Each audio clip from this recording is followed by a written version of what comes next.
अस्सलाम वालेकुम। I hope you all are doing good. आज का topic is divorce daughter is better than a dead one and I think this is very much true. True in a way कि आजकल के scenario में जितने मुश्किल हालात हो रहे हैं और उसमें डेथ रेट्स या सुसाइड रेट्स आर इंक्रीजिंग या और क्राइम्स हैं जो इंक्रीज़ हो रहे हैं, उसके बहुत सारे रीजंस ऐसे हैं कि हमारा पेशेंस लेवल जो है वो कम हो चुका है।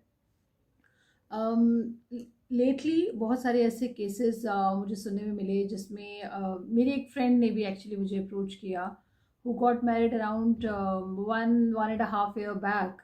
और मेरे जहन में जो एक एक पूरा सिनेरियो क्रिएट हुआ था कि she must be living a very happy life और उसकी एक बेटी है जो कि अभी सिर्फ आई थिंक 6 महीने की है। So she called me like a day before yesterday, and I asked her about her life and all. So she started crying. उसके उस रोने पे शी मैंशनड कि जी she has filed a case और कस्टडी केस है और उसमें और जितने भी केसेस से एसोसिएटेड होते हैं डेफिनेटली। क्योंकि मेरा अपना एक्सपीरियंस शादी का बहुत ज़्यादा हो चुका है तो आई डेंट आस्क द रीजंस। वो इसलिए भी क्योंकि आपको मोर और लेस पता चल जाता है कि कहाँ पे प्रॉब्लम्स आई होंगी या आ सकती हैं। अगर हम ओवरऑल बात करते हैं डिवोर्स रेट्स की या रीजंस की, तो अगर रेट के अकॉर्डिंगली देखें तो बैक इन 2020 उसमें 3800 डिवोर्स केसेस जो हैं वो फाइल हुए थे इन लाहौर। और वो रीजंस बड़े डिफरेंट थे। उन डिफरेंट रीजंस में commitment with a third party, और वो कमिटमेंट जो थी वो मेल या फीमेल, वो दैट इज़ समथिंग एल्स, लेकिन वो commitment was one of the major factors. Conflict arguing कि जिसमें आप छोटी छोटी बात पे एक दूसरे से बहस करते हैं, वो इतनी ज़्यादा बढ़ जाती है कि जिसमें आपका आपका एक पेशेंस जो है वो लेवल ब्रेक होने लगता है।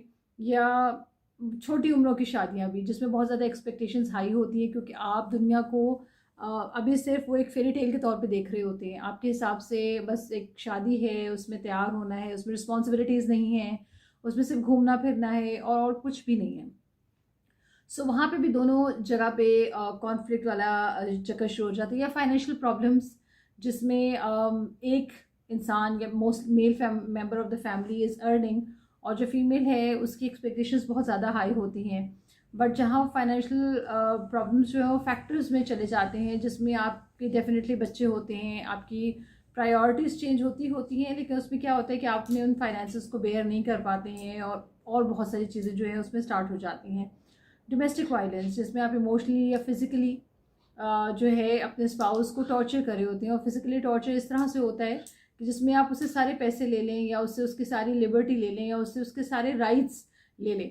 And this was the factor that was involve in my friend's case. और उसमें क्या हुआ था कि उसके पास, because she was already a working lady, जब उसकी शादी हुई उसके कुछ ऐसे तक वो जॉब करती रही, but then when she conceived उसका जो भी ड्यू टाइम वाज नियर, तो she resign from the job जिसमें उसके फंड्स थे, उसके बहुत सारी और सेविंग्स थी जो सारी उसके अकाउंट में थी। उसके हस्बैंड ने उससे वो सारे फाइनेंस से सारी चीज़ें, जब तक उस वो शादी के बाद जॉब करती रही, उसकी सैलरी लेता रहा।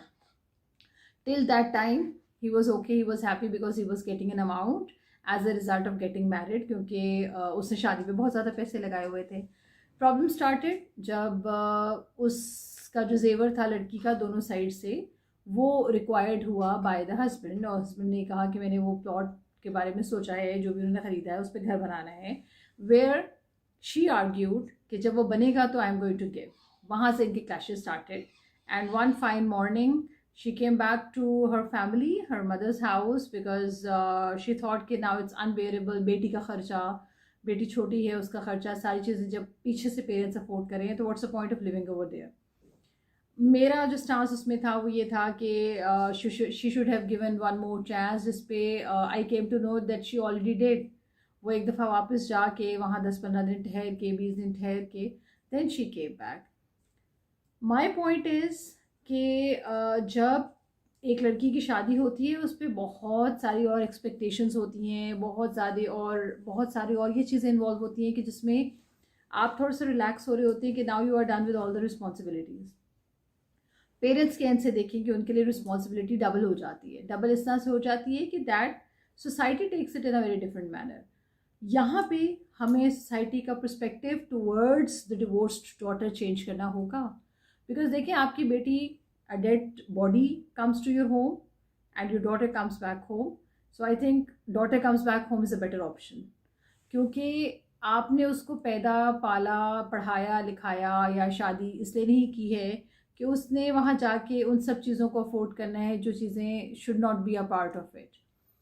ऑल्सो मुझे लगता है कि जहाँ पे हायर एजुकेशन वाला रेट हो जाता है, by higher education I mean कि अगर हस्बैंड से ज़्यादा बीवी पढ़ी लिखी है, जो लोग ब्रॉडर पर्सपेक्टिव के साथ सोचते हैं उनके लिए this is fine, because they think कि हमने शादी इन टर्म्स पे की है या इन कंडीशंस के ऊपर की है, we all knew everything about the girl and the family and all. But जहाँ पे उसके बाद एकदम से स्विच मोड चेंज हो जाता है, जिसमें उनको लगता है कि अब उसको अपनी डिग्री का बहुत ज़्यादा जोम है या और बहुत सारी चीज़ें हैं, छोटी छोटी बातों पर लड़ाइयाँ शुरू हो जाती हैं। वो बच्ची जिसके बारे में आपको पता होता है कि वो थोड़ा सुकून से उठती है या वो सुकून से खाती पीती है या वो सुकून से काम करती है, सडनली आपको लगता है कि वो शादी हुई है तो ओवरनाइट उसको मिसाइल की तरह काम करना चाहिए। शी शुड वॉक फास्ट ताकि उसके काम आसानी से होते रहें, तो ऐसा नहीं होता। वहाँ पे एक्सपेक्टेशंस जहाँ हाई हो जाती हैं और हायर हो जाती हैं, वहाँ पे प्रॉब्लम्स भी इंक्रीज़ होना शुरू हो जाते हैं। I believe parents should give confidence to the girls, कि जिसमें उनको ये ज़रूर सिखाया जाए कि एक सर्टन लिमिट तक चीज़ों को बर्दाश्त करें, और एक सर्टन लिमिट के बाद जब चीज़ें आपके लेवल को क्रॉस कर जाएं, so you just give us a call and we are there. ये एक कॉन्फिडेंस ऐसा है जो कि मिलना चाहिए, और उसमें एक मेजर कंपैरिजन नज़र आता है एक ऐसी बच्ची में जो कि ज़बरदस्ती रह रही है और एक ऐसी बच्ची में जो ज़बरदस्ती के रिश्ते को तोड़ के वापस आ गई। शुरू का टाइम बहुत मुश्किल होता है, उसमें एक ब्रेन वॉशिंग, उसमें आपके बच्चे को दोबारा से इमोशनली स्ट्रॉन्ग करना, दोबारा से उसको बताना कि रिश्तों की क्या वैल्यू है, वो बहुत मुश्किल होता है और एट टाइम्स उसमें कई महीने लगते हैं।